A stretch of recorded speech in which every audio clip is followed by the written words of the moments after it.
Chers amis, je vous salue une fois de plus au nom de Jésus-Christ. Alors, c'est un réel plaisir pour nous de nous retrouver ensemble. Je voudrais juste prendre un petit mot juste pour nous exhorter un peu. Nous avons ici un texte assez formidable. Je voudrais que nous puissions lire dans le livre de Luc, le chapitre 14, qui est vraiment assez intéressant. Vous allez comprendre pourquoi nous lisons ce passage. Laissez-moi vous lire rapidement ce passage. C'est en fait une histoire d'un homme qui a invité justement ses amis. Il a invité ses amis tous à venir le rejoindre dans ce repas, un grand repas formidable. Et la Bible nous dit, Jésus lui-même est en train de parler de ce repas. Il nous dit ceci, il dit, et Jésus lui répondit, un homme donna un grand repas et il invita beaucoup de gens. Lorsqu'il a invité beaucoup de gens, à l'heure du repas, il envoya son serviteur dire aux conviés, venez car tout est déjà prêt. Mais qu'est-ce qu'il remarque? C'est ça qui est intéressant. Là, il nous dit, mais tous unanimement se mirent à s'excuser. Le premier lui dit, j'ai acheté un champ et je suis obligé d'aller le voir. Excusez-moi, je te prie. Le second lui dira également, un autre dit, j'ai acheté 5 paires de bœufs et je vais les essayer. Excusez-moi, je te prie. Le troisième également dira la même chose. Un autre dira, je viens de me marier et c'est pourquoi je ne puis aller. Alors le serviteur de retour dira également au maître que personne ne veut venir. Alors à ce moment-là, le maître dit, ok, allez prendre tous ceux qui sont dans la rue, tous ceux qui sont les extropiés, les aveugles et tout le reste, venez avec eux, comme ça ils vont rester avec moi, ils vont souper avec moi. Bien-aimés, c'est juste pour vous dire quelque chose. Le titre de cette exhortation, ce message, c'est justement les excuses. Nous donnons beaucoup d'excuses dans le travail de Dieu par exemple, ou encore dans la vie. Des excuses qui sont pas fondées par exemple. Là, vous allez comprendre que ces personnes, ce repas était un repas où le roi a invité ses invités, ses amis. Mais tous ont donné des excuses. Regardez ces genres d'excuses que ces personnes ont données. La première personne nous dit, d'abord, lui, il vient d'acheter un champ. Il vient d'acheter un champ, il est obligé d'aller rendre visite à ce champ, voir ce champ, visiter son champ. Mais la chose la plus intéressante ou encore plus capitale ici, c'est que le souper a lieu dans la soirée. Alors comment cet homme ira voir justement son champ dans la soirée? C'est ça qui est extraordinaire. Dans la nuit, vous allez visiter votre champ dans la nuit. C'est pas possible, c'était une excuse juste fallacieuse. Alors vous pouvez aussi dire par exemple que cet homme par exemple a juste dit, bon, je vais aller voir mon champ. Comment il a acheté un champ, il a acheté quelque chose qu'il n'a pas suivi, qu'il n'a pas vu. C'est extraordinaire. Comment vous pouvez acheter quelque chose que vous n'avez pas connaissance ou bien vous n'avez pas vu? Vous achetez quand vous voyez la chose. Alors là, ce sont des raisons qui ont été des raisons justement fallacieuses. Ce sont des raisons tout simplement qui ne tiennent pas debout. Et l'autre, regardez la deuxième raison. La deuxième raison, c'est quoi? La personne nous dit, ben écoutez, moi, je viens justement d'acheter mes bœufs. Je dois aller les voir. Évidemment, la nuit, et c'est pas possible. Vous n'allez pas voir vos bœufs la nuit. Vous n'allez pas aller dans les attelages la nuit. C'est pas possible. Voilà encore une excuse. C'était simplement des excuses fallacieuses, comme je viens de le dire. Des excuses qui ne tiennent pas debout. Alors, le troisième, alors c'est là c'est la pire. La pire des excuses. Alors là, la personne nous dit, non, moi, je ne pouvais pas, justement, je ne peux pas venir parce que je viens de me marier. Mais c'est simple, évidemment. Si vous êtes marié, venez avec votre femme au mariage, venez avec votre femme au dîner. Ça sera également un grand moment de pouvoir montrer également aux invités ou à d'autres personnes votre femme. Voilà à peu près ces excuses. Bien aimés, nous donnons des excuses comme ça dans la vie. Aujourd'hui, je voudrais m'adresser particulièrement aux chrétiens. Il y a beaucoup de chrétiens qui donnent également des excuses. Venir prier, par exemple, c'est j'ai reçu quelqu'un à la maison, je ne peux pas venir. Le dimanche, avant de venir à l'église, j'ai eu une visite, juste quelqu'un est venu me voir, ça fait longtemps qu'on ne s'est pas vu, et voilà qu'il est arrivé. Et donc, finalement, je ne pourrais pas venir ce soir. Je ne pourrais pas venir aujourd'hui. Tout ceci, ce sont des raisons que nous donnons toujours, des excuses que nous donnons toujours. Bien-aimés, il est important de comprendre. Dans le travail de Dieu, lorsque vous donnez beaucoup d'excuses, vous allez tout droit à votre échec. Et c'est comme ça que j'ai remarqué que nos amis, par exemple, nos frères, nos bien-aimés, venir pour une prière, par exemple, il va te dire, ce soir, j'ai quelque chose à faire, c'est pourquoi je ne peux pas venir à la prière. Nous savons bien sûr, il y a ceux qui travaillent. Mais ceux qui travaillent, ils n'ont pas besoin. Évidemment, c'est tout à fait normal d'aller au travail. Ça, on peut comprendre. Mais beaucoup d'entre nous n'ont pas d'excuses, mais cherchent tout simplement à donner des excuses qui ne tiennent pas debout pour rester seulement à la maison. C'est un peu, comme je dirais, entre guillemets évidemment, du fainéantisme. Nous avons aujourd'hui des chrétiens qui sont fainéants, des chrétiens qui ne veulent pas prier, des chrétiens qui ne peuvent pas jeûner. Ils ne peuvent pas jeûner pourquoi? Je suis malade, je souffre de ceci, je souffre de cela. Quelqu'un m'a dit non, je ne peux pas jeûner parce que je n'arrive jamais. Et donc pour moi, ce n'est pas mon truc. Comment pouvez-vous être chrétien et ne pas pouvoir prendre le temps de pouvoir prier ou même de jeûner une fois? Voilà pourquoi nous donnons beaucoup d'excuses dans la vie. Beaucoup d'excuses. Et ces excuses, le plus souvent, nous amènent aussi dans des tourments terribles. J'ai vu l'exemple de Marilyn Monroe, que vous connaissez, qui était une actrice américaine. À un certain moment, Dieu a parlé à Billy Graham d'aller le voir, d'aller la voir et puis parler, et lui dire de venir, de recevoir Christ. Mais Marilyn Monroe a dit à Billy Graham, elle a dit tout simplement, écoutez, je n'ai pas besoin de votre Jésus. Je n'ai pas besoin de votre Dieu. Moi, j'ai tout ce que je veux. J'ai tout ce que je veux. Et à cette époque, elle était, si vous voulez, la maîtresse du président de la République des États-Unis. Donc, pour elle, c'était une excuse. Bon, je n'ai pas besoin de Jésus. Mais lorsque nous regardons l'histoire, quelques semaines après, elle s'est suicidée. Elle est partie. Jésus a souvent parlé à beaucoup de gens qui ont donné des excuses. Il y a quelqu'un qui a dit, moi maître, comment faire pour vous suivre? Jésus dira, écoutez, vendez tout ce que vous avez et suivez-moi. Et la personne était devenue triste. Il a dit, oh je ne peux pas. Oh là là, triste. Et Jésus dira qu'il est important pour nous de comprendre que ça sera difficile à beaucoup de gens de rentrer même dans le royaume de Dieu parce que ça sera comme vous rentrez dans l'aiguille, dans les trous d'une aiguille. Donc, beaucoup d'excuses que nous donnons dans la vie ne tiennent pas debout. Même vous qui me suivez maintenant, si vous me suivez, beaucoup, vous avez donné des excuses pour prier. Et même aujourd'hui, nous avons des gens qui donnent également leurs excuses. Par exemple, oh non, moi je ne vais pas à l'église parce que j'aime pas ce pasteur. Mais évidemment, dans le ciel, ça ne sera pas question des pasteurs ou d'église. Ça sera tout simplement le Christ. Vous n'allez pas à l'église. Le jour du jugement dernier, Christ demandera à quelqu'un, pourquoi vous n'êtes pas parti à l'église? Les excuses que vous donnerez ce jour-là, il va les balayer tout simplement d'un revers de la main. Pourquoi? Parce que cela ne tient pas debout. Je n'aime pas ce pasteur. Ok, vous n'aimez pas ce pasteur. Et dans d'autres églises, c'est pareil. D'autres disent, je ne vais pas à l'église parce qu'il y a une sœur qui est là-bas ou un frère qui est là-bas. Je ne l'aime pas. C'est pourquoi je ne vais pas. Pourquoi je ne vais pas prier. Mais c'est tout simplement des excuses. Voilà comment nous formons, même dans nos églises, des chrétiens que j'appelle des chrétiens fainéants. Des chrétiens qui veulent tout, que tout soit fait pour eux et qui viennent tout simplement manger.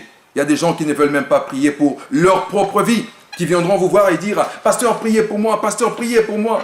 Priez pour moi, pasteur, j'ai besoin de ceci, j'ai besoin de cela. » On commence à considérer les pasteurs comme des féticheurs. Je viens, je demande, on fait, et puis je pars. Et puis après, lorsqu'on appelle, c'est j'ai une invitation. Un jour, nous avions une réception, plutôt un service, une convention dans une église. C'était un samedi. Et après avoir parlé avec certains fidèles, certains membres, certaines personnes, une d'elles me dira, oui, pasteur, je ne pourrais pas être là parce que je dois faire mes cheveux. Je dois faire mes cheveux, j'ai un mariage. Comment comprenez-vous qu'un chrétien, celui qui a reçu Christ, où la parole de Dieu, David a dit, quand on me dit, allons dans la maison de l'Éternel, je suis dans la joie. Mais cette personne-là me dit, non, je dois aller faire mes cheveux parce que j'ai un mariage. Vous comprenez, bien-aimés? Parce que le plus souvent, ceux qui donnent des excuses dans leur vie, parce qu'ils n'ont pas de priorité. Et ils ne savent pas valoriser valoriser leurs priorités. Dans la vie, il faut savoir mettre la parole de Dieu debout, mettre la parole de Dieu au devant de toutes choses. Lorsque vous ne mettez pas la parole de Dieu au devant de toutes choses, bien aimé, il est fort possible que vous preniez n'importe quoi, mais cela peut vous amener dans des tourments terribles, tels que je vous ai donné tout à l'heure. Vous avez vu Marilyn Monroe, on lui parle de Jésus et dit « Je n'ai pas besoin de votre Jésus aujourd'hui ». Vous êtes là en train de me suivre. Lorsqu'on vous parle de Jésus-Christ, vous dites « Je suis intellectuel. Moi, je connais la Bible. Je connais ceci, je connais cela. Je fais de la philosophie. J'ai autant de diplômes. » Bien aimé, ce ne sont pas les diplômes, ce ne sont pas la philosophie ou autre chose qui peuvent vous amener au ciel ou encore qui vous amènera près de Christ ou auprès de Dieu. Il y a un seul chemin que la parole de Dieu dit, tout simplement, c'est Jésus-Christ. C'est pourquoi je vous convie maintenant également à recevoir Christ. Ne donnez pas des excuses. Vous avez longtemps donné des excuses. Vous avez longtemps donné des excuses parce que il s'est passé quelque chose dans une église. Vous avez dit, ah bon, voilà les pasteurs, surtout que maintenant, on ne fait que critiquer ces pasteurs-là. Hein? On commence à les descendre d'une manière ou d'une autre. Ils sont devenus la cible favorite des chasseurs. Et ceux qui aiment chasser, ils vont chasser partout des images. Il y a même des fois, on prend des gens qu'on présente dans les internets et autres, dans les sites, pour dire, voilà, ces pasteurs ont fait ceci. Et même qui ne sont pas des pasteurs. Bien sûr, je sais, il y a beaucoup des pasteurs, des faux qui sont arrivés, qui sont rentrés dans la bergerie, comme on dirait. Christ lui-même l'a dit, beaucoup viendront en mon nom. Ils diront, j'ai fait ceci, je fais des miracles plus grands et autre chose. Mais, je ne suis pas dedans. Donc, nous savons très bien qu'il y a ceci, qu'il y a ces faux qui sont rentrés. Mais ceci ne vous donne pas une raison pour dire que parce qu'il y a des faux, c'est pourquoi moi je ne veux plus aller dans les églises. C'est pourquoi je ne veux plus prier. Bien-aimés, laissez-moi vous dire une chose. Laissez-moi vous poser une question. C'est, est-ce que le couteau, par exemple, que vous utilisez dans votre maison, vous mangez avec vos couteaux, vos fourchettes, n'est-ce pas? C'est ce même couteau aussi qui tue. Ce même couteau a tué beaucoup de gens à l'extérieur. Ce même couteau a tué beaucoup de gens. On le voit dans les news, comme on dit, les informations. On voit qu'un tel a été poignardé avec un couteau. Mais cela ne nous empêche pas d'utiliser des couteaux dans nos maisons, n'est-ce pas? Vous vous êtes déjà blessé avec un couteau peut-être. Mais cela ne vous a pas empêché de pouvoir utiliser cela. Donc, il y a des choses que nous donnons des excuses, mais qui, en réalité, ne tiennent pas debout. Et voici, par exemple, ces personnes. Jésus dira qu'après avoir invité toutes ces personnes, le roi ou encore la personne qui a invité dira, allez, amenez-moi des gens de l'extérieur.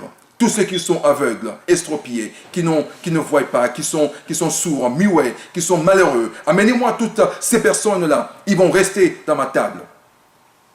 Ce jour-là, Christ demandera également à quelqu'un, pourquoi vous n'avez pas été à l'église? Pourquoi vous n'avez pas prié? Pourquoi vous ne priez? Pourquoi vous n'avez pas reçu Christ?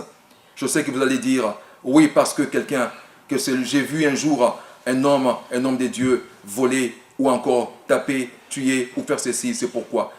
Bien-aimé, je sais que notre réputation est très importante, je sais, mais ceci ne vous donne pas une raison. Que cela ne vous donne pas une raison pour dire que oui, désormais je ne pars plus à l'église parce que justement il y a eu ceci ou cela. Alors une fois de plus, puisque je n'ai pas beaucoup de temps, je voudrais tout simplement vous exhorter en disant que faisons très attention avec les excuses que nous donnons. Nous donnons beaucoup d'excuses. Et chaque fois dans la vie que vous donnez des excuses, même dans la maison, dans les foyers, dans les entreprises, lorsque vous donnez ces excuses, bien aimé, très souvent vous courez à votre perte. Parce que les excuses vous amèneront tout droit dans un chemin détourné de votre vie. Très souvent, nous avons vu également dans la communauté où les gens se donnent des excuses. Non, je ne travaille pas parce qu'il n'y a pas de boulot, il n'y a pas de travail. Je n'arrive pas à trouver de travail. Mais pourtant, quand vous regardez, les gens qui viennent d'ailleurs, ils viennent automatiquement. Ceux qui veulent travailler trouvent le travail. Ceux qui veulent travailler, ils font ce qu'il faut. Mais nous disons toujours, non, il n'y a pas de travail, c'est pourquoi je ne travaille pas. Non, bien-aimé, ceci est tout simplement une excuse. Le moment est venu pour que nous puissions nous relever, pour que nous puissions voir comment nous devons faire la différence. La différence ne peut venir que lorsque nous nous relevons et nous faisons des choses bien et des choses droites, des choses fortes. C'est ça qui est important. Les chrétiens aujourd'hui, nous sommes devenus tellement paresseux que nous donnons des excuses à gauche et à droite. Et voilà pourquoi également dans nos églises de foi, nous n'avons pas également cette dynamique que nous cherchons. S'il faut évangéliser, personne n'évangélise. Pourquoi? Oh non, moi je ne sais pas parler. Moi je ne sais pas parler aux gens. Mais oui, mais pourtant, lorsque vous prenez votre téléphone, vous passez 1 heure au téléphone. Vous passez des heures et des heures au téléphone en parlant des autres, en parlant des choses qui ne sont même pas intéressantes. Pourquoi ne pas évangéliser, par exemple? Un bon chrétien doit toujours évangéliser. Bien-aimés, nous disons toujours, oh oui, moi je prie. Mais oui, mais vous priez. Combien de fois avez-vous déjà donné Christ à quelqu'un? Encore une fois, des excuses. Des excuses, des excuses. Nous donnons beaucoup d'excuses dans la vie. Il est temps que nous puissions changer maintenant. Le temps est arrivé pour nous de nous recadrer et comprendre que Christ a besoin de nous. Dieu a besoin de nous. Il n'a pas besoin de nos excuses. Il a besoin de quelqu'un qui est prêt. Prêt pour lui. Prêt à tout moment. Parce que lui-même, il dira qu'il pleuve, qu'il vente, qu'il neige, prêche l'évangile. Prêche l'évangile. Dans des mauvaises circonstances, tout comme dans des bonnes, prêche l'évangile. Ne donne pas des excuses. N'attends pas que quelqu'un puisse venir pour vous relever. Il est temps pour nous de nous lever maintenant. Voilà pourquoi, bien-aimés, chers amis, j'ai voulu justement, une fois de plus, vous exhorter dans le nom puissant de Jésus-Christ. Que le Seigneur vous bénisse. Pour ceux qui n'ont pas encore reçu Christ, je voudrais aller avec vous en ce moment ici. Je voudrais vous demander tout simplement de recevoir Christ maintenant. Le temps est arrivé. Si maintenant là que vous suivez, vous écoutez, c'est le moment pour vous. C'est le moment pour vous de recevoir Christ. C'est maintenant, c'est pas demain. Ne renvoyez pas. Alors je vais prier avec vous une fois de plus. Seigneur, dans le nom de Jésus, je voudrais prier avec tous ceux qui sont avec moi et qui nous suivent et qui ont décidé de suivre Christ maintenant et qui refusent de donner des excuses maintenant. Je voudrais que, si tu me suis, suis-moi, parle avec moi. Jésus, je viens à toi. Je reconnais mes fautes et je te prie de me pardonner. Lave-moi avec le sang de Jésus-Christ. Donne-moi un esprit nouveau. J'ouvre mon cœur. Viens dans mon cœur, dans ma vie et conduis-moi en toutes choses. Merci pour le pardon divin que tu m'as accordé. Merci parce que désormais, aujourd'hui, maintenant, ma vie va changer. Je te remercie et je te rends gloire. Amen. Bien-aimés, si vous avez fait cette prière avec moi, que le Seigneur vous bénisse. Si vous avez le temps de nous contacter, n'oubliez pas. C'était juste un petit clin d'œil pour vous. Que le Seigneur vous bénisse. Le Seigneur vous aime, n'oubliez pas.